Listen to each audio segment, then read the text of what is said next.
তোমরা কোনো জমি কিনছো বা জমি কিনবে, সেই জমি অলরেডি অনার কাউকে সেল করেছে কিনা ভালো করে দেখবে। তোমরা ভালো করে দেখো না আর পরে বলো হচ্ছে না। মেন যে জিনিসগুলো তোমরা নেবে বা জানবে দেখার জন্য সেগুলো বলি।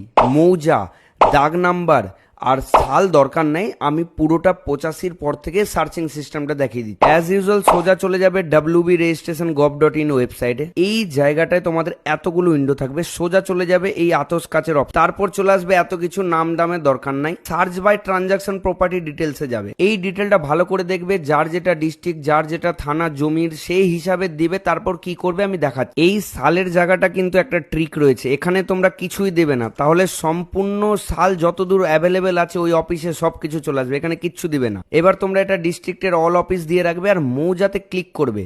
এবার তোমাদের মৌজার প্লট নাম্বারটা চাইবে, চলে আসলো। দেখো পুরনো দাগগুলো তো আর এস ছিল, এখন এল আর হয়েছে।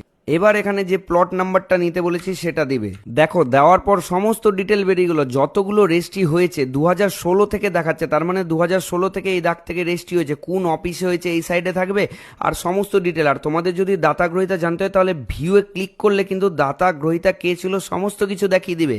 এই দেখো দাতা গ্রহীতা সব দেখিয়ে দিল।